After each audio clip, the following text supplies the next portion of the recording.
Hey, Steve Mignani here doing some junkyard crawl, well, convertible style with drop top fun. This is a series of 3 quick videos from the 2021 Great Texas Mopar Hoard auction event where Spanky Assiter's Freedom Car Auction helped to sell off 280 cars of the late John Haney's outdoor Texas collection. This 1963 Dodge Dart, very much rust-free car, sold for just $2,990. Under $3 grand for a rust-free 63 Dart convertible. That's the kind of money that a wagon or a four-door would go for in rusty condition. These were great cars, but again, the Texas collection, that sale happened on October 13, 2021. These cars are not for sale, but the videos are still very cool to watch. So check this out as 3 really cool Mopar convertibles. We do a walk-around video on these things. Now, these videos were made before the car sold, but again, this little Dart went for $29.90. Who knew it would be sell for so little money, but it was a great piece. But enjoy the videos. Roll the tape.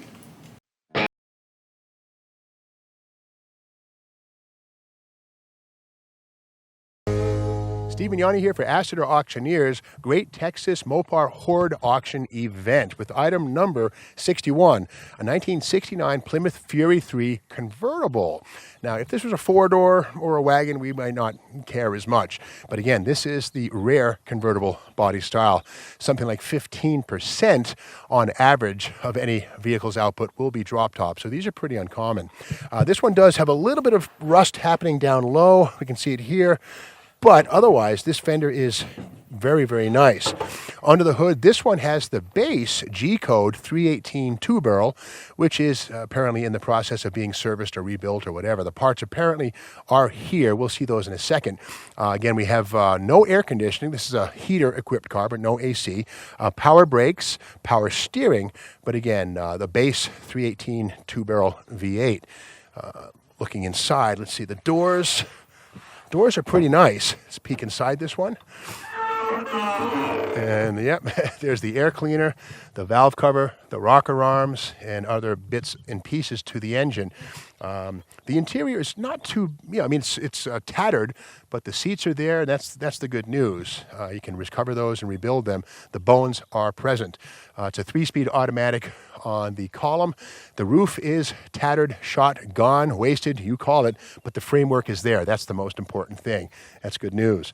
The quarter panels on this one are a little bubbly, but the nice news is nobody's been in here trying to fix that. So at least it's honest. You know what you're up against in terms of fixing. And this is a fairly simple surface to cut out, weld in, bodywork, prime, and paint. Behind the tire, not too bad, a little bubbling here. But again, as a convertible, these things traditionally were more leaky than hard tops. And as a function, they do tend to rust more often than not. Trunk lid has the usual pits at the bottom. I have a feeling this probably was bought somewhere else. Well, no, okay, Texas plates on it, but it's possible that Mr. Haney purchased this car out of state. It's a little more rusty than I would have expected for a Texas car. Quarter panel on the driver's side, yeah, a little more rust here. Not a big deal, not horrible, but it is there. The rocker in front here, same deal. These bubbles are waiting to pop through, but not too bad. The rockers are decent. And again, the interior, all present and accounted for in terms of the parts and pieces. Of course, it'll be up to you to refurbish them. I'll close this door. And the hinges are pretty nice. That's good. The door, this one here is pretty decent. A little bit of pitting.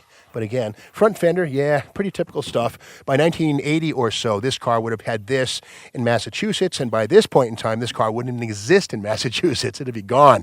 But anyway, this is a pretty clean example, ready for your restoration.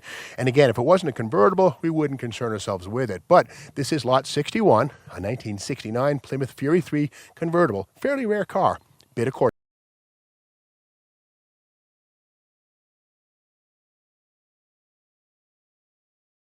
Steve Mignani here for Assiter Auctioneers Great Texas Mopar Hoard Event Sale. This is item E, a 1963 Dodge 880 two-door convertible. Now, this car was in an accident at some point a long time ago. We can see here the front frame, subframe, has been crumpled, the front clip removed, but it still has the original 383 two-barrel engine backed up by the mighty all-aluminum Chrysler 727 torque flight automatic transmission. No air conditioning. This is a heater equipped, AC. There it is, of course, air conditioned car. Power steering, power brakes, And let's take a peek inside. Now keep in mind, this is Texas. And even cars like convertibles generally fare a lot better here in terms of rust than vehicles from other parts of the world. So the doors look very nice. That's not bubbling, that's surface paint staining, but the magnet wants to stick all the way down the side, which is wonderful. The rocker panel is also quite nice. It's solid down here. That's discoloration. Here's a small hole, but again, that's about 5 years away from really, really blossoming. That's solid metal. There's no putty on this one. No efforts to hide the corrosion. That's great. It's an honest car. Rear quarter panel here looks very good. This here is not paper thin. That's solid metal, and those are actually paint chips right there, but again, the magnet sticks like crazy. It has the original two-piece nut type axle, which is okay. It's original stuff. Lower quarter panels in the back, which are classic trouble spots on pretty much any Mopar. We see bubbling, but that's a long way away from coming through, and again, the magnet sticks. So that's first generation rust, as it were, not putty, somebody's effort to cover it over, so that's a good thing. Rear of the car, a little bit banged in, the bumper's distorted, but certainly very, very much fixable. The trunk can't open, but we can find out how the trunk is in just a moment by going underneath. But in the meantime, the driver's side quarter panel is very nice, and again, this is an original paint car. The same kind of bubbling down here, but again, the magnet sticks to it, so we know that nobody's been in here trying to fix it up with Bondo. The wheel lip is in fantastic condition. Nice metal all the way around. Again, the two-piece axle. Quarter panel looks really nice, but you know, there's two sides to every car, the top and the bottom. So let us look underneath to see how rust-free it really is. We got our man Mike running the lift. We'll bring this baby up high and see what the reality is underneath this one. Okay. Yeah, looking pretty good. Okay, now we get a chance to look underneath, of course. 1963 is going to be semi-unitized construction, but it's beautiful to see here. The quarter panels, nice. These tabs here, that's what you want to see. That's factory stuff. Underneath the back, a little bit of seam rust on the trunk floor, but again, this would be paper thin, falling apart anywhere else in the world. On this side, the trunk extension is also wonderful, very much solid. Leaf springs, of course, Chrysler 8 3/4 rear axle, and present and accounted for. Let's go to the floor pan underneath, and this is what you want to see. Solid, rust-free stuff. Over on this side too, solid. What that stuff is, that's tar. That's the undercoating that the Chrysler factory put on this car.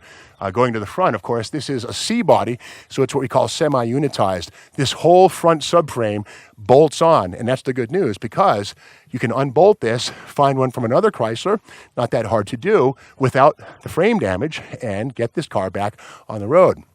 So that's the story of item E, a 1963 Dodge 880 series full-sized convertible. Fantastic project car waiting to happen. Bid strong.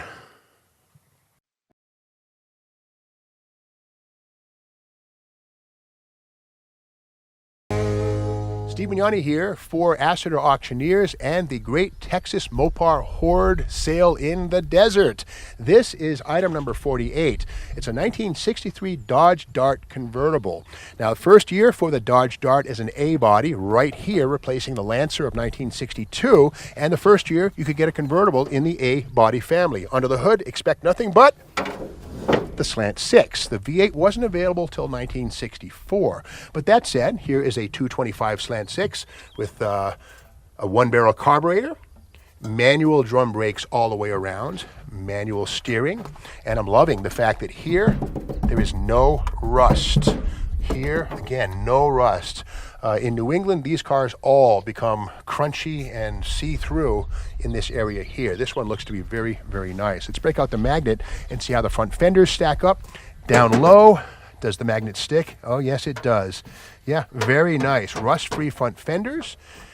And the door itself looks to be, yeah, very nice. These often bubble up down low. Let's take a peek inside. Now, this is a convertible, remember. First year for the convertible. Very rare and expensive body, to be very honest. And this being a GT, you see the GT logos here and on the body, but that means we're going to see bucket seats inside. Now this one does have the push-button automatic torque flight transmission. There's the buttons. I like the sport steering wheel, which may have been added on. It's a little bit later. It's like a 64 Barracuda item right there, but that's okay. It goes right on. The floors on this I can't see, but I would guess are very solid. Your foot would go through that if this was a traditional New England car with the rusted floors. Now the quarter panels, let's continue our magnet search. Wipe off the paint and check with the magnet. Yeah, there's no filler down here. That is metal. How nice is that? We continue our search. Okay, right here, a little bit of bubbles. That's pretty classic for these cars to start to bubble. But again, that's not Bondo. Apparently nobody's been in here. That's just bubbling from underneath. This would not stick if that was plastic filler. Down the low here, that's another spot where these things are notorious for rusting. Magnet sticks. Nice. Around the back, we see the GT specific paneling here. Reverse lights in place. Rear bumpers looking really good, not banged or too badly pitted. The quarter panel again over here. The magnet, does it stick? Okay, yeah, there it's, yeah, okay, a little bit of filler here. All right, doesn't want to stick right there. It sticks there, but here, probably some filler. Yeah, it's okay, it looks well done. More bubbles here. But again, this is a convertible. You got to take what you can find when it comes to these things. Let's pop open this door. Look inside, and yeah, there's the dashboard's looking good. The instrument cluster is there.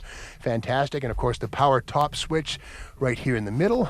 That is a good sign. The power top was an option on these things. And wrapping it up with the front fender, we break out the magnet one more time down low. And yeah, it sticks. So nice. This is a nicely preserved, amateur restoration, the red paint job. But this car, with a minimal amount of effort, would make a fantastic cruiser. Keep the 6 and put a